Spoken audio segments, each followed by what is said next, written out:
Bismillahirrahmanirrahim. Assalamualaikum warahmatullahi wabarakatuh. Selamat datang teman-teman online semua. Kembali lagi bersama saya, Nida Solehatun Saputri. Sebelumnya, terima kasih banyak kepada kalian yang sudah nonton video ini dan juga video sebelumnya.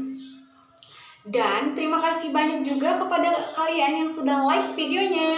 Nah, kali ini saya akan memberikan sedikit ilmu pengetahuan mengenai pembelajaran di masa pandemi COVID-19 ini. Apa sih yang kalian rasakan ketika pembelajaran di masa pandemi seperti ini? Boleh jika berkenan kalian komen di bawah ya. Nah, baik. Sebelum ke inti materi, yuk kita simak videonya bersama-sama. Cekidot. Kalau Bang Karni ingat, 29 pasien pertama yang dirawat itu ternyata sebagian besar bekerja di fish market, pasar ikan tradisional. Tapi kita harus ingat bahwa coronavirus ini tidak hidup di aquatic animal, di hewan air. Dan di pasar ikan yang tradisional ini juga dijual dengan berantakan, itu berserakan, bercampur aduk binatangnya. Ada ular, ada kelelawar, ada musang, ada babi, ada kambing, ada sapi dan semuanya. Itulah makanya karena kita tahu ini ada di hewan, pencegahan lainnya adalah cuci tangan.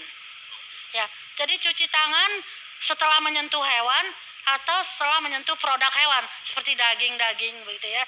Dan satu hal lagi, kalau memasak harus matang.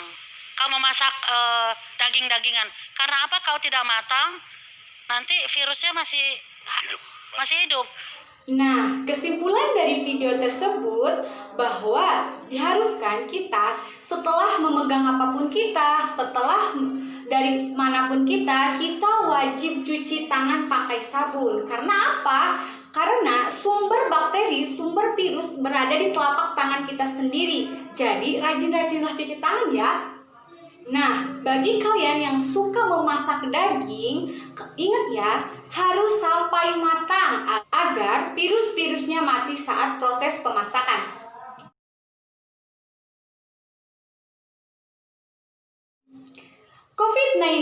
COVID-19 adalah penyakit yang menular yang bisa menyerang siapapun, baik itu lansia, anak-anak, remaja, dewasa, atau bahkan seorang bayi yang baru lahir.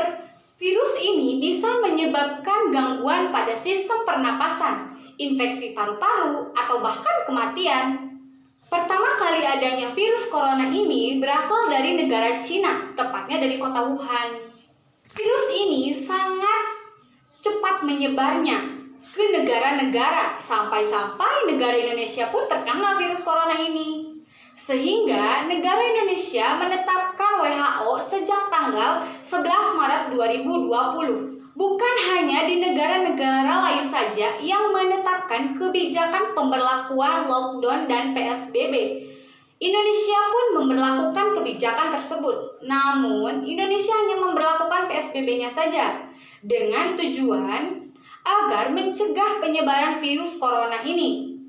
Sistem pembelajaran daring pun diberlakukan, di mana setiap seorang pendidik atau seorang guru memberikan tugas ataupun memberikan materi pelajaran kepada peserta didiknya itu secara daring atau tanpa tatap muka secara langsung.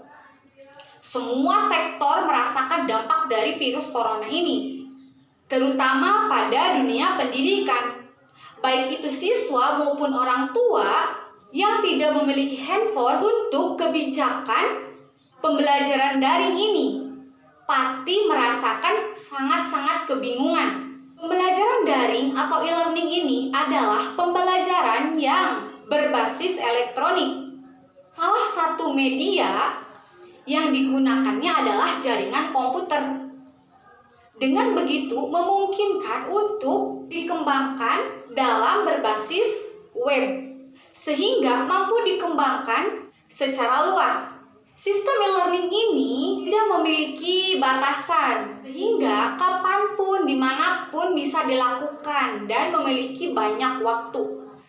Salah satu media dalam e-learning ini adalah web-based learning, di mana web-based learning ini merupakan salah satu pembelajaran dengan menggunakan website yang berorientasi pada membaca, berdiskusi, mengkonstruksi pengetahuan, dan lain-lain.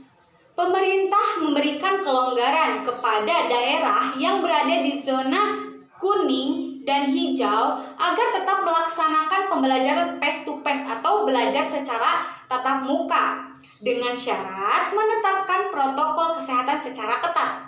Namun, pemerintah melarang bagi daerah yang berzona orange dan merah melakukan pembelajaran tatap muka secara langsung. Dari yang saya ketahui di masa pandemi seperti ini, saya sebagai peserta didik dan juga calon pendidik dituntut agar mampu memiliki kemampuan dalam teknologi, khususnya sebagai alat pembelajaran, agar mampu menunjang sebagai pengganti pembelajaran secara langsung atau face to face, tanpa menguranginya kualitas materi pembelajaran dan target pencapaian dalam pembelajaran secara tuntas. Jika seorang guru tidak mampu menguasai teknologi di zaman sekarang, maka akan menimbulkan kegiatan belajar yang kurang efektif atau tidak maksimal. Misalnya seperti ini. Jika dalam suatu sekolah ada salah satu guru yang seharusnya sudah pensiun, namun beliau ingin mengabdikan dirinya dan tetap ingin mencerdaskan kehidupan bangsa berikutnya, ketika adanya e-learning ini, kemungkinan beliau akan merasakan kesulitan karena teknologi zaman beliau muda dan teknologi zaman sekarang ini pasti akan berbeda. Sehingga yang seharusnya peserta didik terima materi ataupun tugas dari beliau seorang pendidik ini kemungkinan tidak akan menerima tugas tersebut karena pendidiknya pun merasakan kesulitan untuk memberikan atau memberitahu materi yang ia berikan untuk peserta didik. Nah, dan seorang guru harus mampu membuat suasana pembelajaran yang aktif, efektif, dan juga menyenangkan bagi peserta didiknya sekalipun pembelajarannya secara daring. Misalnya kita lihat sekarang banyak peserta didik dan juga pendidik yang melakukan pembelajarannya melalui aplikasi, yaitu bisa di WhatsApp, Classroom, ataupun Google Meet, karena mungkin ini akan mudah. Nah, jadi seorang guru harus mampu menghidupkan suasana pembelajaran tersebut. Jika hanya seorang guru tersebut memberikan materi saja, kemungkinan ini akan flat gitu. Jadi kayak ini guru kok cuma ngasih aja gitu, tanpa adanya timbal balik antara peserta didik dengan pendidik tersebut gitu. Yang seharusnya adalah ketika pembelajaran berlangsung walaupun daring, adanya tanya jawab antara si pendidik dengan peserta didik ini gitu. Seperti itu. Nah, adapun kendala-kendala yang pasti dialami oleh pendidik, orang tua, bahkan peserta didiknya itu sendiri.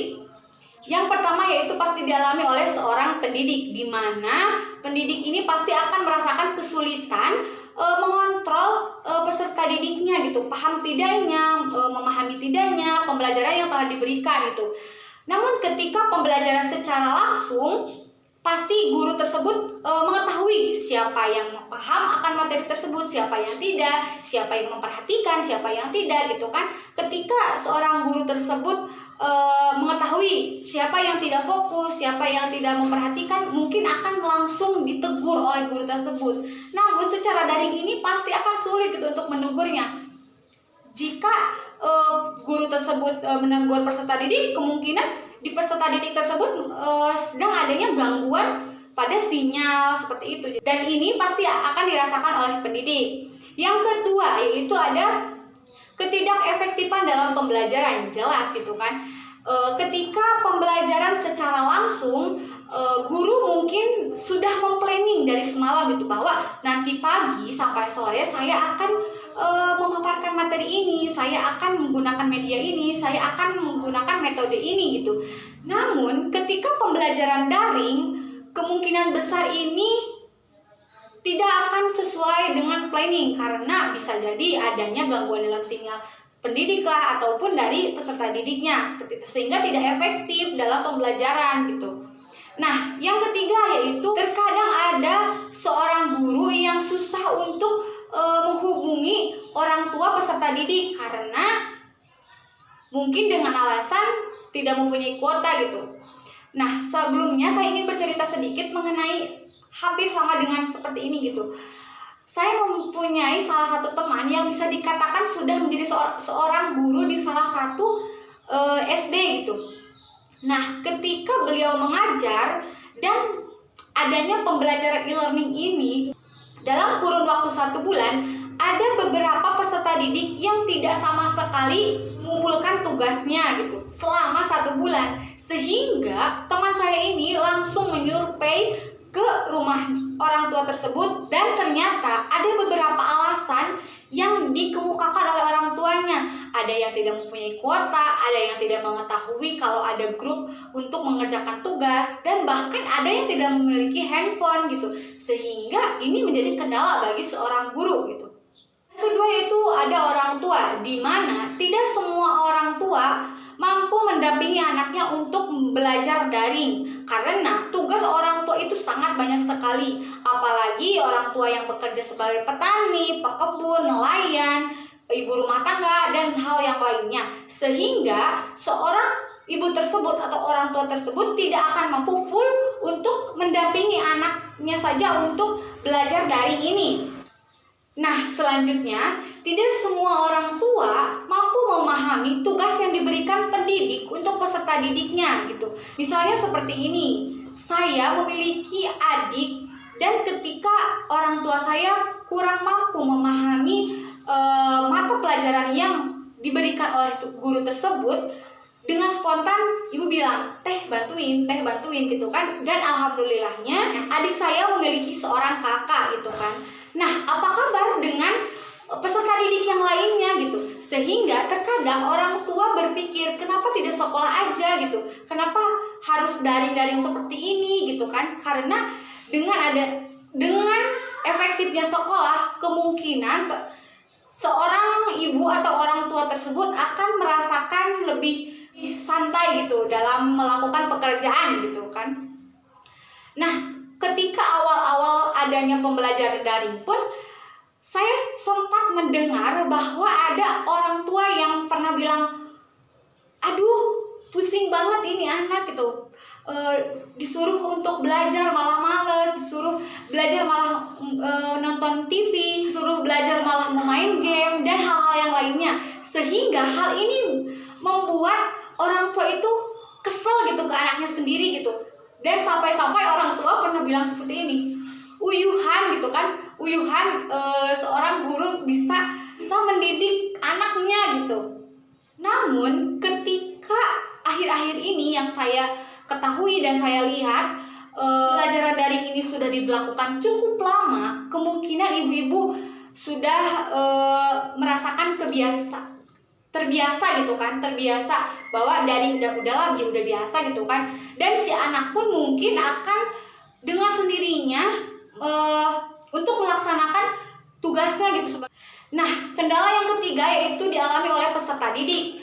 Menurut saya dan yang saya rasakan sendiri gitu, ketika pembelajaran daring ini diberlakukan itu sangat-sangat berat gitu, apalagi ketika adanya tugas dadakan dan juga memberatkan saya sebagai peserta didik gitu kan.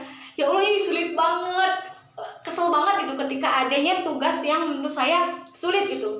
Namun di sisi lain, saya sebagai peserta didik harus mampu mengerjakan semua tugas-tugas yang diberikan oleh pendidik, sekalipun deadline gitu ya, daripada tidak mengerjakan sama sekali kan. Nah, tapi alangkah baiknya kerjakanlah tugas kalian dengan tepat waktu ya. Namun yang saya lihat dari real life atau kehidupan nyata, mulai dari anak SD, SMP, SMA, ketika adanya tugas yang menurut mereka sulit dan memberatkan mereka, dengan spontan mereka, ini apaan sih, tugas apaan gitu, kok